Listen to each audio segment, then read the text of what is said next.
Je m'appelle Eva Maria Tiner et je suis très heureuse de pouvoir participer à cette journée d'information des patients et de pouvoir vous présenter le sujet intéressant des survivants au cancer.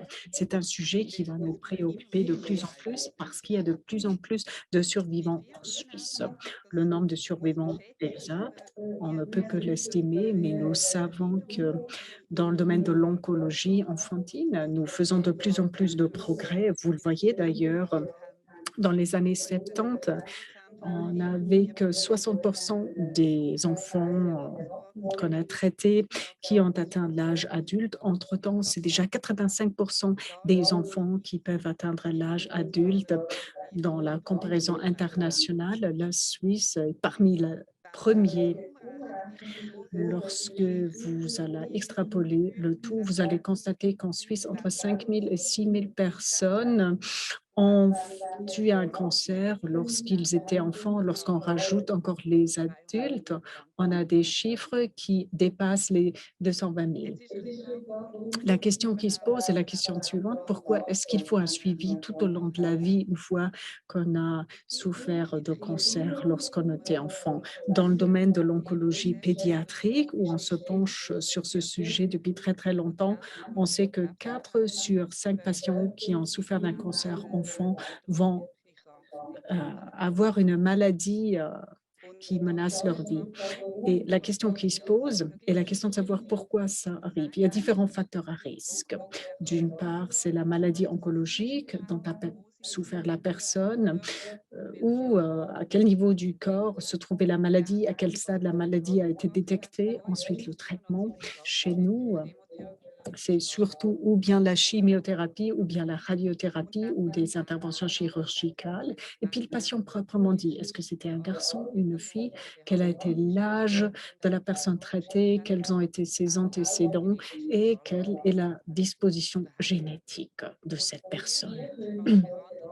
Nous, comme soignants, nous pouvons influencer qu'une partie des facteurs à risque. D'une part, bien entendu, la thérapie que l'on retient, et pour ce qui est de la prédisposition génétique, nous savons par exemple que les enfants souffrant de syndrome de Down ont plus d'intolérance vis-à-vis des médicaments et tolèrent moins de médicaments, des doses moins élevées.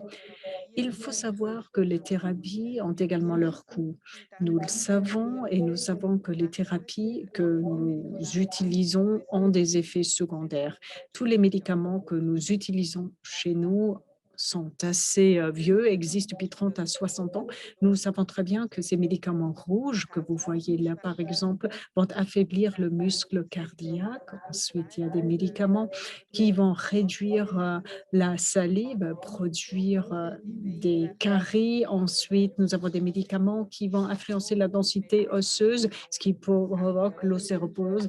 Nous avons ensuite des médicaments qui font vieillir rapidement le cristallin, ce qui fait que la personne souffre plus rapidement de cataracte. Ensuite, nous avons des médicaments qui peuvent nuire aux différents organes. Il y a des médicaments qui vont stresser les nerfs, ce qui va faire que la personne développe le phénomène que vous voyez tout en haut. Et puis, il y a certains médicaments qui influencent différentes parties des organes. Ce que l'on sait en règle générale, c'est qu'une fois qu'on a été soumis à une thérapie anticancéreuse, on a le grand risque de refaire un cancer, des leucémies ou bien des troubles de la moelle osseuse sont des troubles qu'on vit assez souvent. Mais il faut savoir aussi qu'une telle thérapie peut nuire à certains organes, par exemple la vessie ou bien les muqueuses. Et il y a un fort risque que la personne va faire un cancer de la vessie parce que la vessie doit transporter d'autres substances toxiques, pas seulement la chimiothérapie. Il y a également des thérapies qui ont des effets sur le cerveau, ce qui fait que la personne va souffrir de fatigue et de dépression. Il y a également des médicaments qui font que la capacité de concentration ou d'apprentissage de la personne diminue. Une radiothérapie a des effets secondaires aussi. Lorsqu'on veut irradier une tumeur, les rayons touchent d'autres organes et les tissus environnants aussi, ce qui provoque des lésions. Si le cœur ou les poumons se trouvent dans le champ des rayons, il peut y avoir des lésions. Ensuite, il y a des problèmes avec la production de la salive, ce qui provoque des caries. Les ovaires peuvent être touchés, le cerveau peut être touché. Ensuite, c'est la thyroïde qui est particulièrement sensible. Et ensuite, toujours en fonction de ce qui s'est trouvé dans le champ des rayons, peut nuire aux différents organes, peut nuire la mémoire, les yeux ou bien les oreilles. Pour ce qui est de la radiothérapie, il faut savoir que le risque de cancer est plus élevé dans les zones qui ont été irradiées et ça peut provoquer des rechutes, surtout pour ce qui est du cancer du sein.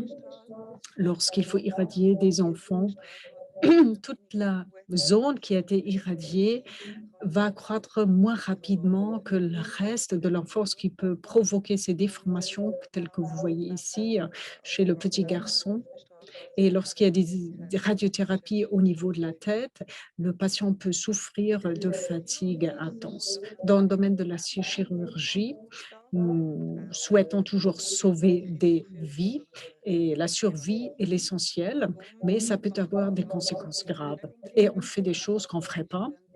On va, par exemple, heu, verser un tuyau dans un vaisseau et laisser ce tube dans le vaisseau pendant plusieurs années.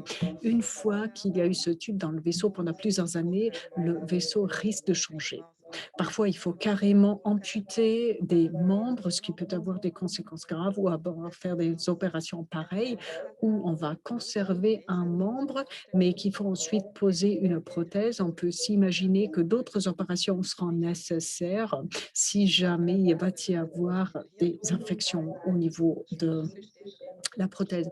Lorsque la pression au niveau du cerveau est trop élevée, il faut utiliser ce système de porte à 4 avec des tubes qui doit être porté par l'enfant pendant plusieurs années. Qu'en est-il au fil du temps et comment vieillissent ces patients? En principe, ce sont des thérapies très agressives. On va toujours à la limite de ce que notre patient supporte et on peut se dire, bon, une fois qu'on y est, c'est fait, les choses sont réglées, ça ne va pas s'aggraver. Mais le problème, c'est l'âge. On vieillit, le corps vieillit et ce processus de vieillissement fait que le risque de rechute augmente au fil du temps et on l'a vu. On a fait des études tout d'abord aux États-Unis et puis en Europe et on a constaté que le risque de rechuter, de refaire un cancer augmente. À droite, vous avez le Hodgkin. Heureusement, moins de radiothérapie que par le passé, mais le risque de rechute est quand même élevé. Vous voyez le nombre de personnes qui n'ont aucun problème au fil du temps, que ce nombre est très limité. Cette étude montre que les personnes entre 40 et 50 ans, il y a pratiquement plus de personnes qui n'ont aucun problème de santé. Si vous regardez ces chiffres, vous allez constater que différents troubles chroniques coexistent. Les courbes couronnées, ça sont en fait, la totalité de la population. Ensuite, ça sont les survivants et en pointillé, vous avez le groupe de contrôle et vous avez un jeune de 25 ans qui a eu un cancer, a tant de troubles permanents qu'une personne saine de 40 ans. Donc, si vous voulez, c'est un processus de vieillissement accéléré que parcourent ces patients de cancer. Et les troubles sont très, très divers. Souvent, on pense aux tumeurs secondaires, ça sont ces pics gris, ça sont les différents types de cancers dont souffrent les personnes une fois qu'elles vieillissent, toujours comparé à la population qui n'a pas été soumise à une thérapie anticancéreuse. Mais vous voyez qu'il y a d'autres pathologies aussi qui sont présentes et d'autres organes qui sont concernés. Donc, il faut réfléchir de manière holistique, il faut traiter les patients de manière holistique. Comment savons-nous qui a besoin de quel type de suivi? Il faut savoir que le suivi est un sujet auquel beaucoup de personnes ont déjà pensé. Il y a différentes associations, surtout dans le domaine de l'oncologie Entre-temps, il y a différentes comparaisons de directives de différentes sociétés spécialisées pour savoir qu'est-ce qu'il faut prescrire aux différents patients. C'est un processus de longue haleine et on parcourt tous les systèmes des organes et on donne ensuite des recommandations publiées par l'oncologie pédiatrique. Mais ce guide ou ces guidelines, ces directives, sont pas encore complètes et pas non plus harmonisées. Ce que nous utilisons également, ce sont les directives de la Children's Oncology Group. Ils ont des long-term follow-up guidelines depuis longtemps qui sont librement accessibles sur Internet. Et lorsqu'on regarde ces guidelines, ces directives qu'on peut télécharger, on s'aperçoit que grosso modo, ça fait 500 pages très, très intéressantes. C'est beaucoup, c'est compliqué, pas seulement pour les patients, mais également pour les médecins. Mais c'est une source d'information précieuse. Une fois qu'on regarde le tout dans le détail, il faut savoir quelle est la thérapie à laquelle le patient a été soumis. Le patient a peut-être aussi hypasmie. Maintenant, il faut savoir que peut-être les ovaires seront concernés et il faut savoir est-ce que l'adolescence se fait normalement, est-ce que la menstruation vient le moment souhaité. Donc, il faut connaître la thérapie pour ensuite bien interpréter, utiliser ces directives.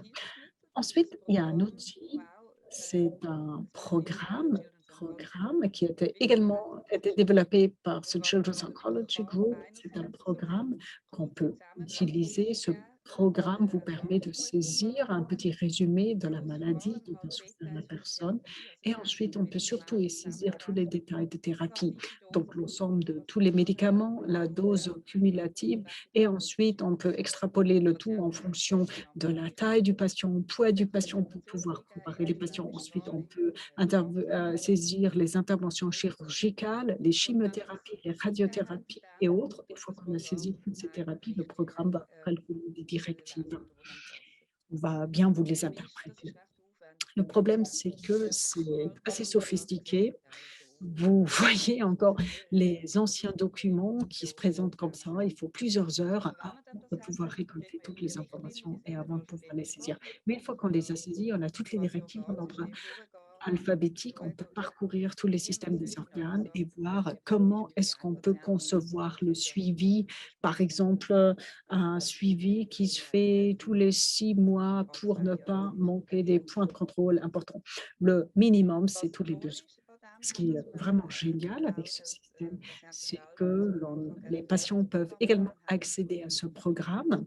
Une fois qu'ils ont un code d'accès, ils peuvent accéder, ils reçoivent toujours les informations les plus récentes. Il faut savoir que ces directives sont légèrement modifiées et mises à jour tous les 4 ou 5 ans.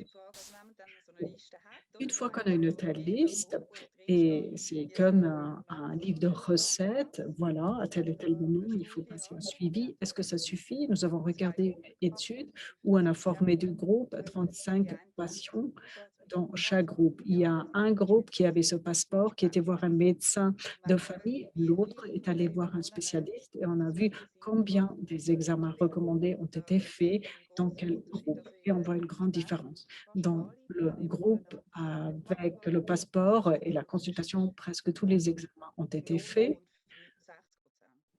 alors que dans le groupe sans passeport, c'était qu'entre 0 et 60%. Ça ne serait pas grave si on ne manquait pas quelque chose.